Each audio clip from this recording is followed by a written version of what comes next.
Welcome to the Widowed Mom Podcast, episode 310, The Grieving Body, an interview with Mary Frances O'Connor. Welcome to the Widowed Mom Podcast, the only podcast that offers a proven process to help you work through your grief, to grow, evolve, and create a future you can truly look forward to. Here's your host, Master Certified Life Coach, grief expert, widow, and mom, Krista St-Germain. Hey there, welcome back to another episode of the podcast.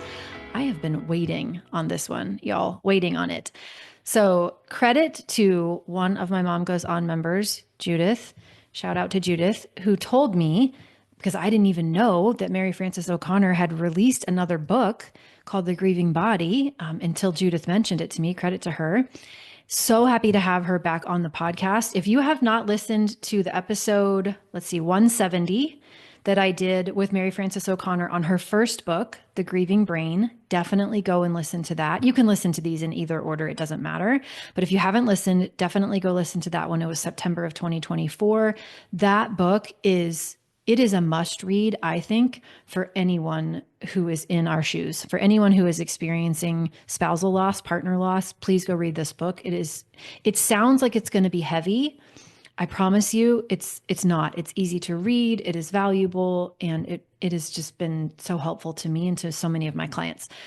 So on this episode, we are going to talk about Mary Frances O'Connor's new book called The Grieving Body. If you don't know her, she is a professor of psychology at the University of Arizona. She directs the Grief, Loss, and Social Stress, or GLASS lab there, which investigates the effects of grief on the brain and the body. And her book, The Grieving Brain, which I didn't know until recently, was actually included on Oprah's list of best books to comfort a grieving friend. So definitely, I think we should be friends to ourselves and go read that book. Mary Frances holds a PhD in clinical psychology from the University of Arizona and completed a postdoctoral fellowship in psychoneuroimmunology, that's a mouthful, at the UCLA Semel Institute for Neuroscience and Human Behavior. And she shared this before, but she grew up in Montana and she now lives in Tucson, Arizona. And I cannot wait for you to learn from her about the grieving body. So let's get into it. Enjoy my interview with Mary Frances O'Connor. All right. Mary Frances, welcome back to the Widowed Mom Podcast. It is so nice to be back, Krista. Thank you for having me again. I am jazzed to have you back. I was saying before we hit record that episode is one I'm constantly referring people to. Also, so that you know, I did a certification, advanced coaching certification in grief and post-traumatic growth coaching that I facilitated. The only required reading was The Grieving Brain. Wow. That was amazing. the required reading. Yeah, I actually bought copies for everyone and sent it. So we're going to have a good conversation. Yes, we are. If you don't know, listeners, now The Grieving Brain is not the only book. The Grieving Body has entered the world. Yes. Kind of quietly, by the way, in my Kind world. of quietly. Yeah. You know, there's a few things going on in the world, so I'm not totally Just a shocked by few. that. Just a couple things. Well, I was grateful that one of my clients actually said, "Did you know The Grieving Body is out?" And I did not. So, yeah. So what made you want to write The Grieving Body after The Grieving Brain? Tell us all about that.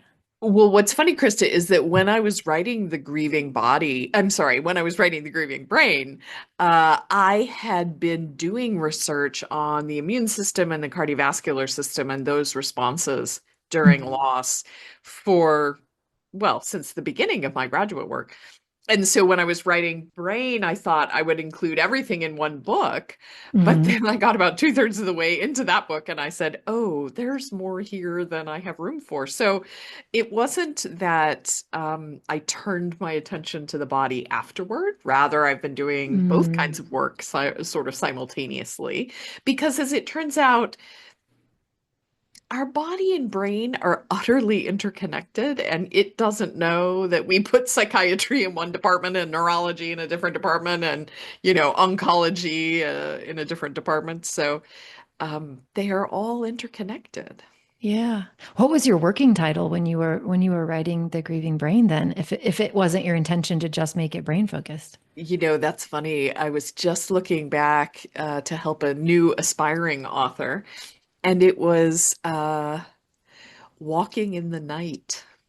which Oh, is very much wow. about the The metaphor cow, the from dining the room first. table, and Yes, yeah. Okay. yeah. So it was just more about sort of the experience of loss and then having to learn a new world that Yeah. I used as the working title. That's actually one of my favorite stories from the book and one that I tell a lot because it's so relatable. And that is what it Mm, feels like. It just doesn't make sense to your brain when something that you yeah, think should be there or someone that yeah. you think should be there just isn't. It doesn't Well, make sense. and you know, in the beginning of the grieving body, I use a metaphor, another little concrete story to try and help us sort of connect with the way that grief is such an embodied experience. So I'll tell the story if that's Yes, okay with please you. do. So imagine that you're cycling down a city street. Lovely day, trees by the side of the road, and you're cycling along and you realize that the intersection is coming up and so you need to stop. And so you clutch at the handlebars to push the brakes and there's no handbrakes there. And you sort of panic a little bit and then you remember that this is like a beach cruiser bike where you pedal backwards to slow yourself down and stop. And so you do, and you stop before you get to the intersection. But what's important here is you have to learn how to be in the world Mhm. physically in a different way. Nothing works the way it's supposed to work. And more importantly, you may just go on in your ride, but your body has witnessed this experience. Your body has been through the moment of panic and stress and figured it out and managed it. But all of that takes effort and energy Mhm. and attention. And so when we have brain fog or we have aches and pains or our blood pressure is a little higher when we're bereaved, it's because every day there's moment after moment after moment like this where our body is absorbing the blow when a loved one has died.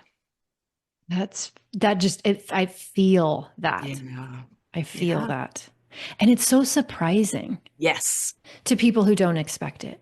I that's didn't right. expect it. No, Yeah. I think none of us do. None of us imagine, oh, it will feel like my heart is being drawn out of my chest, or I won't be able to keep any food down. I'm going to have diarrhea over and over and over again and lose 10, 15 pounds, right? Hmm. Nobody thinks that is what grief is going to be like for them. And although each of us has a different experience because we walk into the moment of loss with a different body, right? We each Hmm. have predisposing, we have a personal history or family history of different parts of our body that sort of have a difficult time under Hmm. stress. So we each may have different symptoms, but the fact that it is so physical is very, very common. Hmm. Yeah. And I'm imagining each time we experience a different grief, we are in a Yes. way in a different body. That is so right. It was funny. A friend recently, Megan Reardon Jarvis, who's written Can Anyone Tell Me, which is a wonderful book, which is very short. For those of us who are having brain fog with grieving, it's like, two-page chapters that answer a question. Can anyone tell me? Love Anyway, those.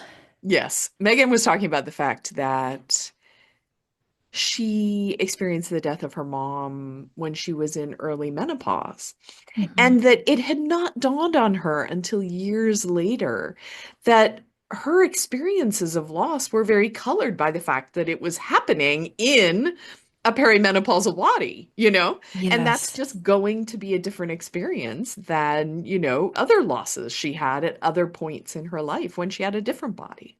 A lot of the women that I work with are in that place, Yeah, perimenopause, menopause. yeah. And as someone who is, I'm almost 49. It's a running joke with my clients that I can never remember how old I am. So I think I'm about to be 49 anyway. But yeah, I'm just now starting to Yeah, appreciate the chaos of chaos. that and only imagining then the chaos of the grief Yeah, as well in terms of yeah. what happens in the body. Yeah. Yeah, so it's very common for us to actually feel a lot of anger when we're grieving. And that can be anger at the person who died, while Mm-hmm. simultaneously knowing that doesn't make any sense to us. It can be anger at ourselves. It can be anger at God. It can be anger at doctors. It can be for a host of different reasons. The volume dial gets turned up on our emotions, and many of us experience anger.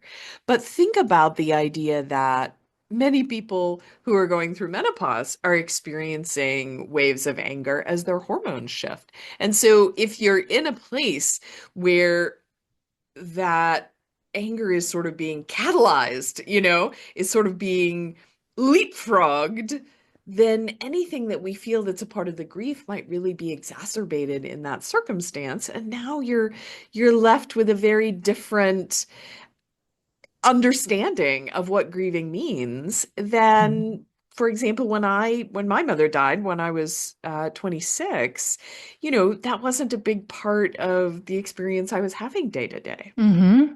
Yeah. And then maybe couple that with some of the socialization that we get around Yes, anger as women and what it that's means to right. feel angry and how we Yeah, might judge ourselves or resist yeah, against that. yeah.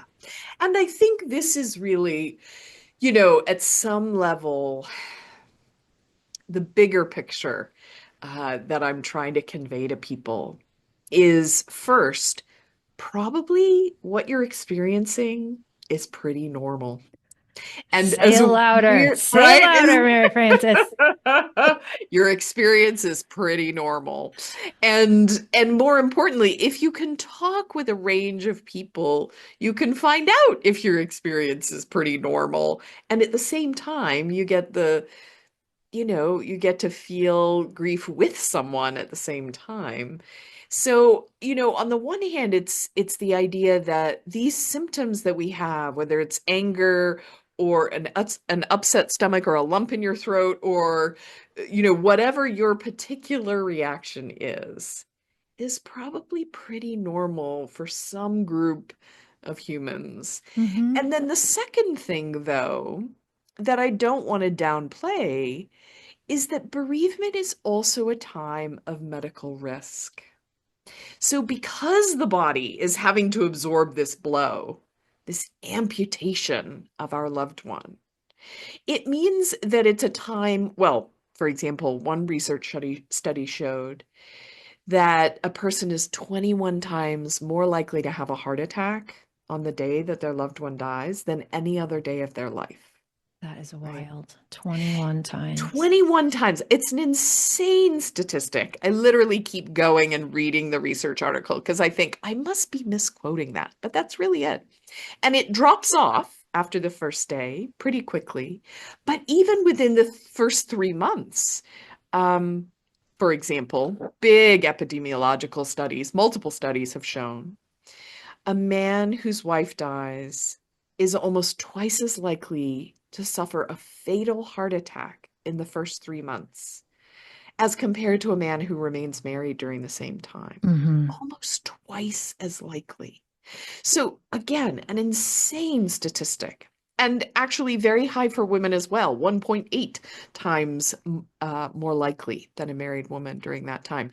And so, here's the conundrum in trying to explain this grief research and its Mm-hmm. consequences for our body. On the one hand, I don't want to make people develop health anxiety, right? Every time you Mm-hmm. feel Mm-hmm. something in your body, thinking, "Oh, I'm dying of a heart attack."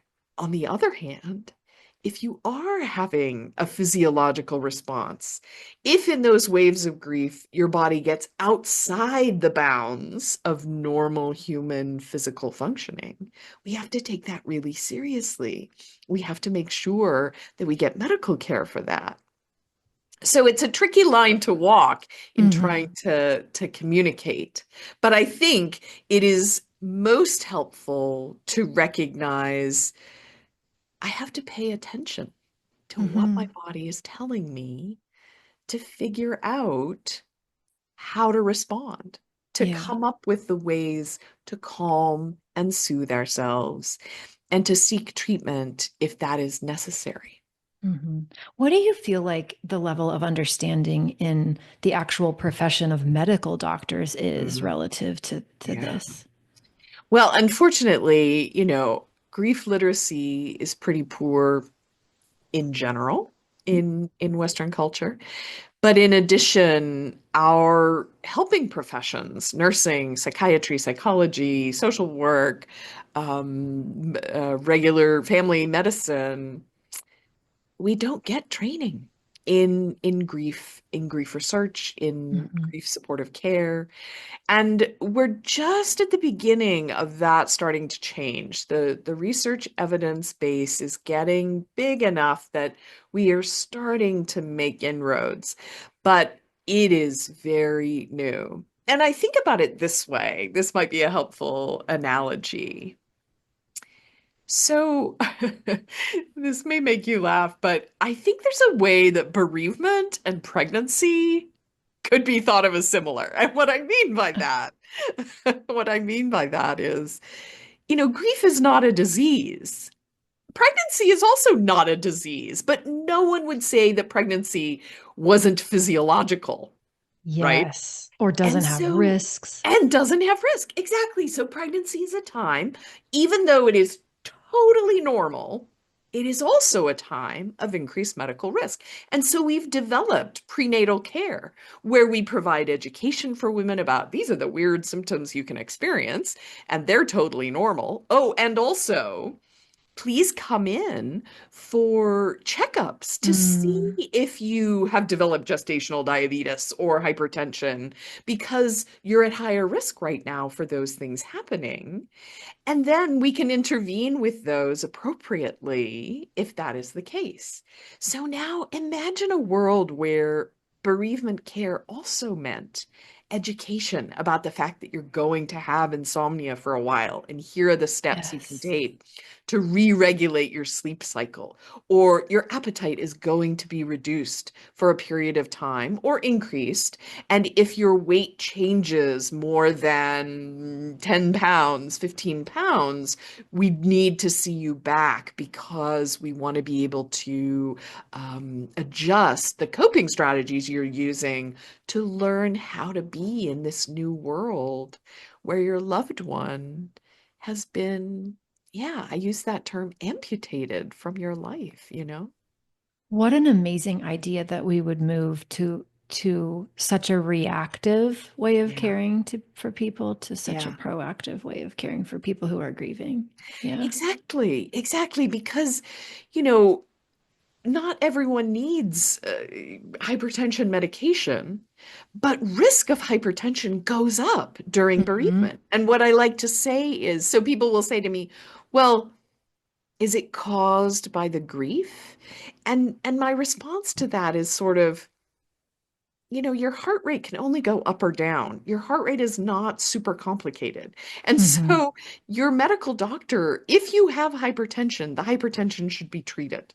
Hmm. Now, does that mean that in 6 months you shouldn't be assessed again to see if your new restored life has helped your heart rate to find a better place? Your blood pressure has dropped again to where it might have been before? Well, yes, of course. Just like we wouldn't keep treating hypertension for pregnancy after there was a no need for it anymore, but it doesn't mean we don't treat the hypertension. Right. Yeah, that makes so much sense. Can you talk more about what is happening in the heart with grief? Yeah. Well, I think, this is one of those situations where it's very helpful to remember we can't talk about grief Yes. Yeah. without talking about love and bonding.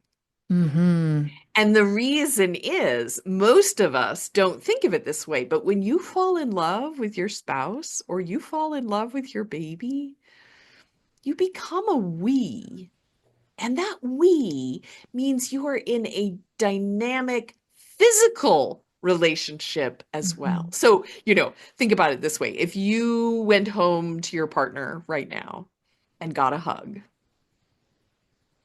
your blood pressure would drop. Exactly. Your heart rate would drop a little bit. And we can anticipate, I know that I can get a hug from my partner and that my body will Hmm. feel better, right?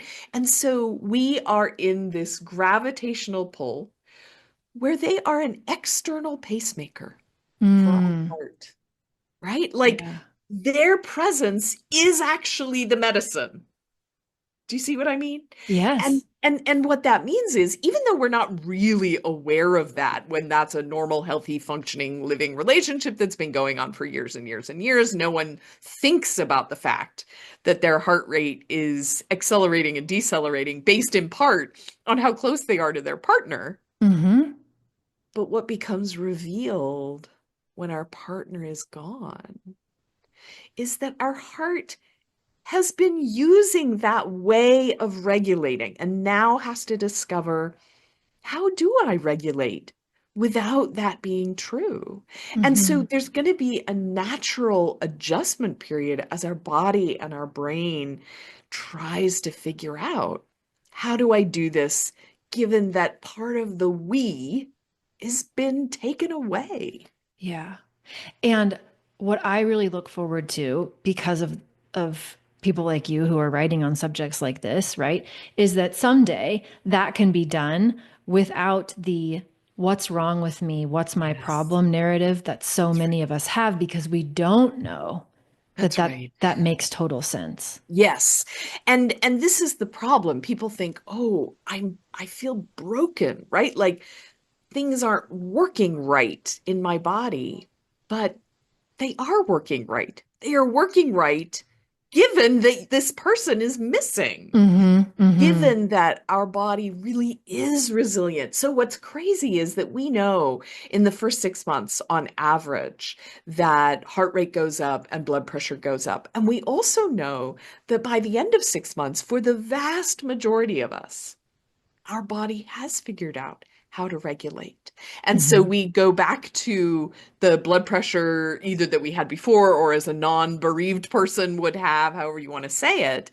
And so a lot of the physical experiences that we're having in grieving, it's not that we're broken, it's that our body is changing to Mm-hmm. accommodate this new reality that we're in. Does that make Yes. sense? It makes so much sense. And it feels so uncomfortable and we're so ill Yes. prepared that we Yes. assume it means we're broken. It assumes we think there's something wrong with Yeah. us. Yeah. Yeah. Yeah. That makes so much sense. Earlier, you used the phrase, I think you said amputation of my loved Yeah. one. Yeah. Yeah. I really want you to talk more about that phrase. Well, we think of our body as ending at the edge of our skin, Hmm. but that's just really not how it works. I mean, we know that co-regulation is a part of how human beings survive. Think about what they call kangaroo care, right? If you put an infant skin to skin on a mother or a father, that infant is better able to regulate their temperature, their digestion, they have less pain, they find it easier to breathe simply by being skin to skin with an Hmm. attachment figure. And so we know that the body doesn't end at the edge of our skin, that the body is actively taking in information from the world around us. And when a loved one is present, it finds it easier to manage our what Lisa Feldman Barrett calls our body budget, right? Hmm. Yes. If someone is there with me, it's easier for me to get motivated, or it's easier for me to calm down, or it's easier for me to savor whatever meal I'm having, right? Hmm. And so I think that that word amputated fits because it reflects the fact that in a relationship, we are two bodies, like electron around nucleus. We are two bodies bound together in a system, and the amputation feels like sort of the right word somehow when Hmm. when part of that gravitational force is removed. Yeah.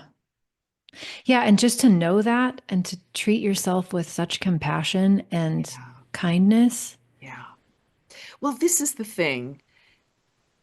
Our body, our mind, our brain are remarkably resilient. As much as it does not feel like that on, Hmm. day 1, day 120, day 3,642, the reality is that human bodies and minds and brains and relationships and communities are remarkably resilient. But Yes. the key is figuring out how to work with those systems instead of against them, right? So I'll give you a really simple example. When a loved one dies, most people develop insomnia for a period of time. Acute insomnia, we call it. And it's devastating, right? The idea that you would get some sleep as a way to not have to think and feel for a while. Sleep feels so important, and yet we can't get to sleep, right? Now, that's probably related to the fact that our heart rate and our cortisol and so forth are elevated. But acute insomnia is very typical. We have to figure out, how do I fall asleep without my loved one, without that text from them before I go to bed? Mm-hmm. Or how do I stay asleep without them next to me in bed where I can hear and smell and feel them? Yeah. What's key is, if you know a few things about how our human circadian rhythms work, you can't force yourself to fall asleep, it turns out. We can create the circumstances that are most likely to enable us to fall Mm-hmm. asleep, but we can't force ourselves to fall asleep. What most of us can force ourselves to do is get up at the same time every day.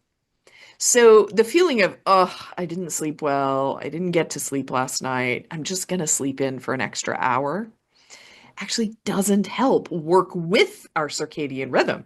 Whereas if we get up at the same time every single day, that helps to reset our hormone systems. It helps us to get re-regulated, re-established with the light-dark cycle.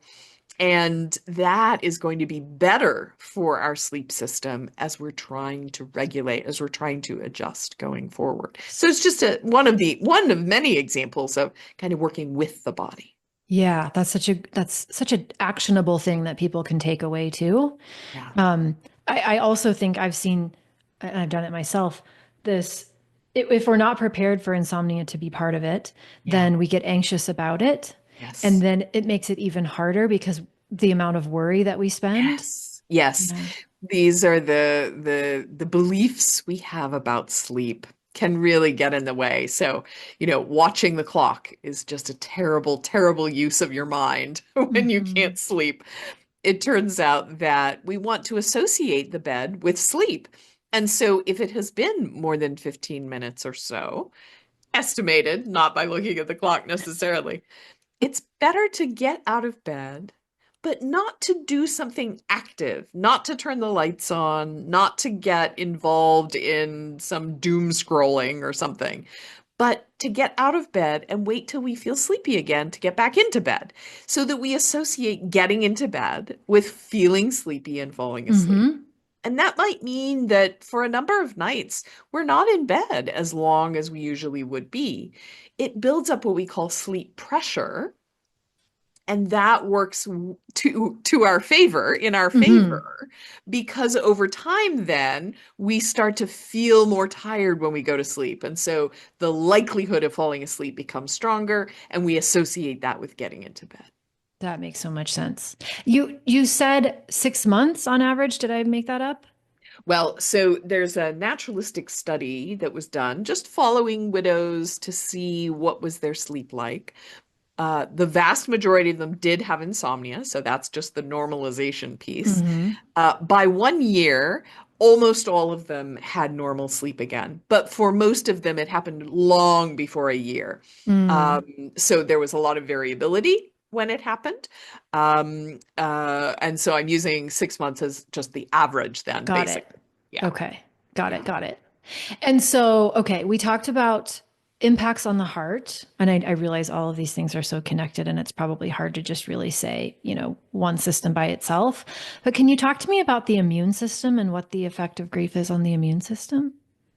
Well, as a researcher, one of the things that really struck me, the piece of data that really struck me, was that bereaved people have what they call all-cause mortality. That is to say, bereaved people are at risk for higher death and diagnosis for all sorts of different illnesses, from pneumonia to COPD to heart attack and stroke, as I mentioned, to cancer recurrence, and I thought, well, I know how the physical body works. This doesn't make any sense. Why would an event like this affect every single organ system? And then I started thinking, oh, wait a minute.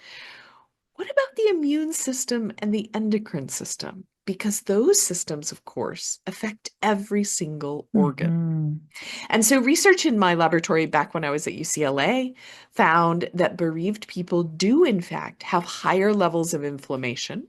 That's the messenger system that our immune system uses. Bereaved people have higher inflammation than their non-bereaved counterparts who are similar.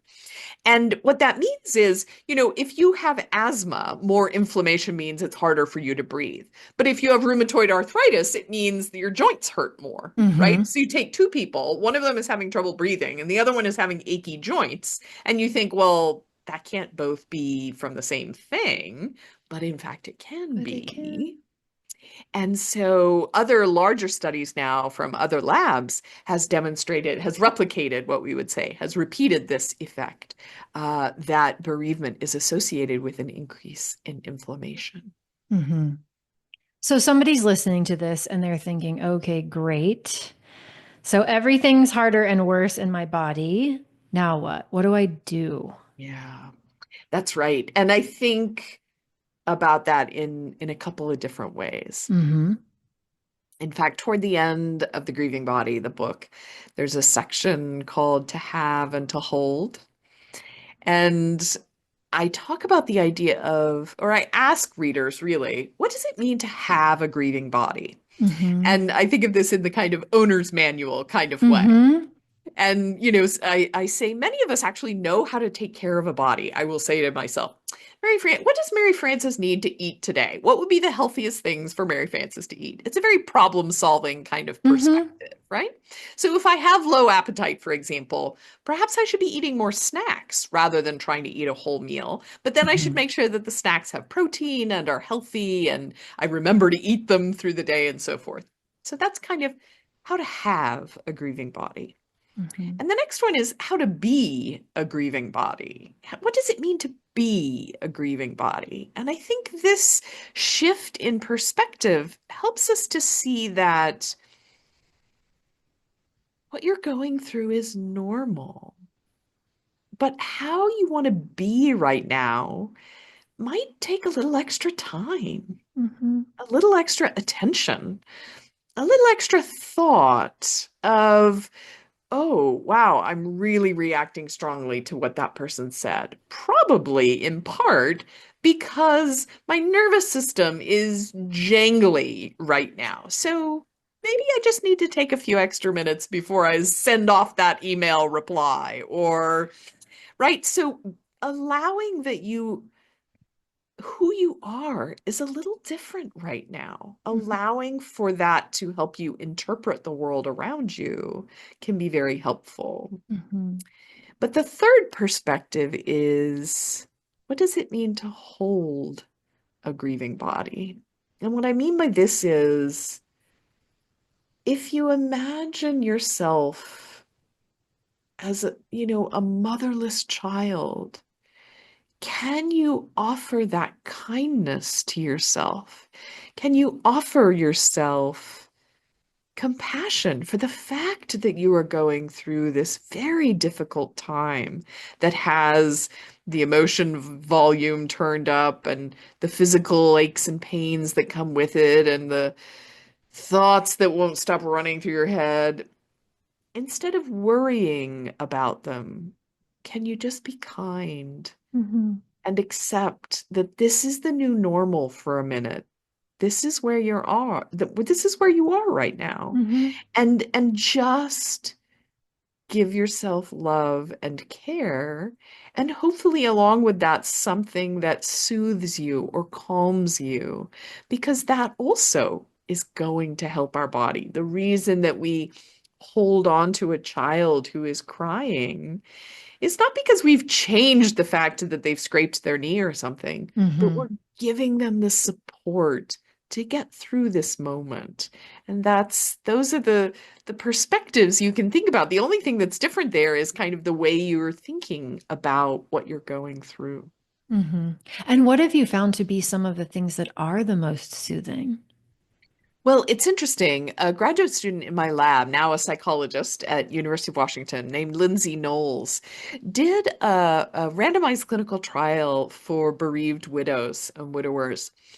And in that, she compared mindfulness training with what we call progressive muscle relaxation. So PMR, progressive muscle relaxation, is actually a very old technique started in the 1970s, where people are taught to clench and then relax the different Hmm. muscle groups through their body, sort of a body scan, and doing that very intentionally in order to really understand what does it feel when my muscles are relaxed, when they are actually when I let go of the tension in them. And in this study, we had originally used that as a control condition. We were really interested initially in the mindfulness training. But the results of the study showed that the progressive muscle relaxation was incredibly helpful, and people's grief decreased over time as compared to people we just followed without any intervention. So it wasn't just the improvement that happens with time naturally, but Hmm. the people in the progressive muscle relaxation actually improved in their grief scores more rapidly. And they told us that the capacity to do something to soothe themselves in any situation, right? This is something you can do at the grocery store. This is something you can do in a work meeting. This is something you can do when you get into bed at night. That new skill set to really soothe and calm the body made them feel a little less out of control, gave them some time to pause and check Hmm. in and connect with their body, and then a way to really, yeah, change their physical experience. And it was incredibly effective. So is it less about the soothing tool that we are using and more about that we are using a soothing tool? I think that's well put, actually. So it turned out that the mindfulness training was also effective, but was not as quickly. It took longer for it Hmm. to be effective, and it, in the end, was not quite as effective. But here's the key. So I tell this story sometimes. A very close friend of mine, um, so I love yoga, for example. Yoga really helps me to breathe deeply, to connect Hmm. with the body I'm in today and what it can do, and helps me to stretch and soothe and so forth. This friend of mine, yoga just makes her angry. She gets really annoyed at the pace of class, Uh-huh. and it just does not soothe her whatsoever.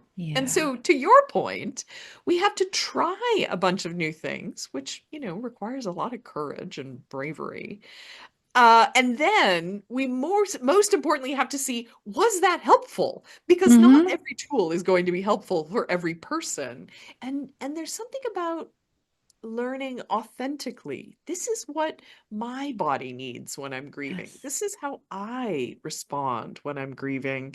There's something quite, I don't know, validating about understanding your own experience, I think. Hmm. Yeah, and letting it be okay that some things And work for letting it, others and not for that's you. right, letting it be okay. This is how it is. Yeah. Okay. I feel that the clock is ticking. There's so many more questions I have. Okay, so one of the things I really want to hear about from your perspective is social support and community, and what you have learned about the importance of that as it relates to the body and grief. We know that loneliness can be a real problem in bereavement, the sense of social isolation. We know on the flip side, in research studies, that people who have social support really do have a more resilient response, that they adapt or rebuild, restore a meaningful life. Hmm. Um, and so we know how important community is. And at the same time, when you are grieving, when the most important thing in the world has been ripped away from you, it is often very difficult to connect, even with people who are well-intentioned, even with people you are close with. It is part of the nature of grief. We are just raw. Mm-hmm. A friend of mine whose husband died very suddenly, she talked about how angry she felt with people, how difficult it was for her to hear anything pretty much that they said to her. Mm-hmm. And about 6 months into her experience, we had another conversation, and she said, I'm just starting to be able to give people the benefit of the doubt. When they say something to me, it is not any longer my immediate reaction. They don't know what they're talking about. And how could they be so insensitive? Yes. It's not that she wanted to feel that way. And at some cognitive level, she knew that they were well intentioned, but she was just so frustrated and felt so isolated from the people around her. So it's a challenge. It's a Mm-hmm. very, very difficult challenge. And some of it is allowing that a lot of things are not going to feel right now. Trying, if you can, to connect in whichever ways you can. That might mean, I want to see you, but let's not talk about this. Mm-hmm. Or I want to see you, but it's really only worth it to see you if it's okay with you if we talk about this, Mm-hmm. if I get upset. And I don't need you to fix it for me, but I do need you to be there while I'm upset. Mm-hmm. And So so, yes, yeah, I was just gonna say, it sounds like what you're saying is kind of what you were saying earlier about knowing yourself and yes, the importance of knowing what it is you need that's and right. communicating that. Yeah. Yeah. And knowing that relationships are likely to be a little rocky for a while. And to some degree, that's not anyone's fault. That's not your fault. And it's not necessarily the fault of the person who may have good intentions. I mean, I can tell you, Krista, I talk to bereaved people all the time, and I say the wrong thing all the time, right? Same. Yeah. Yeah. And part of that is because there is no right thing to say. Yeah. There is nothing that words can convey that really solves anything. And so I think about the idea that what's most important is to be attuned to when something doesn't land right. I will Mm-hmm. say something to a friend, and then I'll say, wow, I can tell that that did not mean to you what I intended that to mean. So help me understand why what I just said was hurtful, or Mm-hmm. help me to understand whether there's something else I could have said that would have felt different than what I did Yeah. say, because it's about being there. It's not necessarily about the words themselves. 100%. Yeah. Yeah, The being there cannot be underestimated sometimes that's is it. so valuable. And it's interesting because, I've learned from, I teach a psychology of death and loss course to undergraduates here at the University of Arizona. And I've learned that many of them have already had loss experiences, and many of them have supported friends and Mm-hmm. family through loss experiences. And they have some wisdom sometimes. They talk a lot about, you know, every day I would go over and play video games with my friend because I didn't want him to be alone. We didn't talk about it, but I didn't want him to be alone. Mm-hmm. Or going for a drive together, right? Or just the you know saying something on a regular basis. Hey, I'm still thinking about the fact that your mom died last semester, and I'm just sort of wondering, anytime you want to talk about it, I'm here. Mm-hmm. Yeah.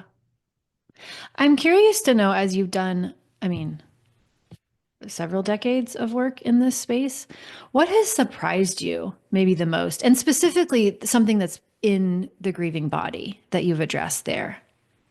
I think one of the things, the first reaction that I had was, we are really in a pendulum swing. People are willing to talk about grief and loss now in a way that they were not willing to talk about it 25 years ago when I started this work. And Mm. There were not podcasts, there were not Mm-hmm. internet sites, there were not even support groups in the way that there are now. But what has surprised me most, I think, about the grieving body is that we can see it in blood tests. We can see it in neuroimaging scans that people are having a physical response. I think grief feels so ephemeral. It Mm-hmm. feels like it's sort of constantly changing and hard to describe, and to be able to see it in the numbers, in the research is still surprising to me Mm-hmm. somehow. Yeah. Is there anything that feels really important to you that I didn't ask you about that you think listeners should know?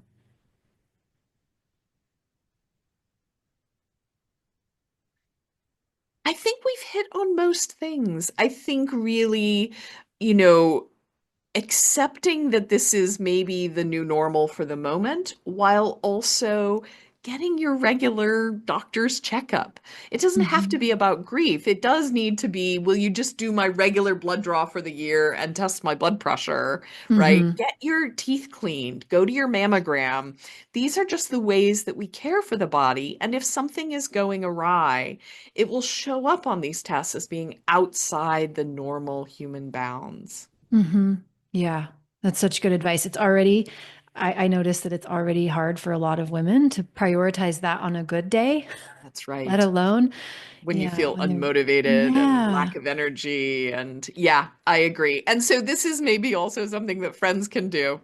Friends, as a way of supporting, can just say, hey, listen, I know now is not the time you're thinking about this, but I'm going to ask you next week if you made that mammogram appointment, and we're going to make sure that you get that done this month. Yeah. that is brilliant advice. Yeah, I love it. Thank you so much for being willing to come and talk about your book. I really appreciate it. Krista, it is so wonderful you bring this conversation to people. Thank Oh, you. it is my jam. So if people want to learn more about you, besides just buying your books, which you should totally do, where should they go? Well, the I also read the audiobook version of this new book, The Oh, Grieving well, I have Body. to get that now. Okay. And there's ebook versions as well. And then my lab is at maryfrancesoconnor.org. Very good. All right. Thank you so much. Really appreciate it. Thank you, All right. Krista. Be well. Okay. You too. If you like what you've been hearing on this podcast and want to create a future you can truly get excited about even after the loss of your spouse, I invite you to join my Mom Goes On coaching program. It's small group coaching just for widowed moms like you, where I'll help you figure out what's holding you back and give you the tools and support you need so you can move forward with confidence. Please don't settle for a new normal that's less than what you deserve. Go to coachingwithkrista.com and click Work With Me for details and next steps. I can't wait to meet you.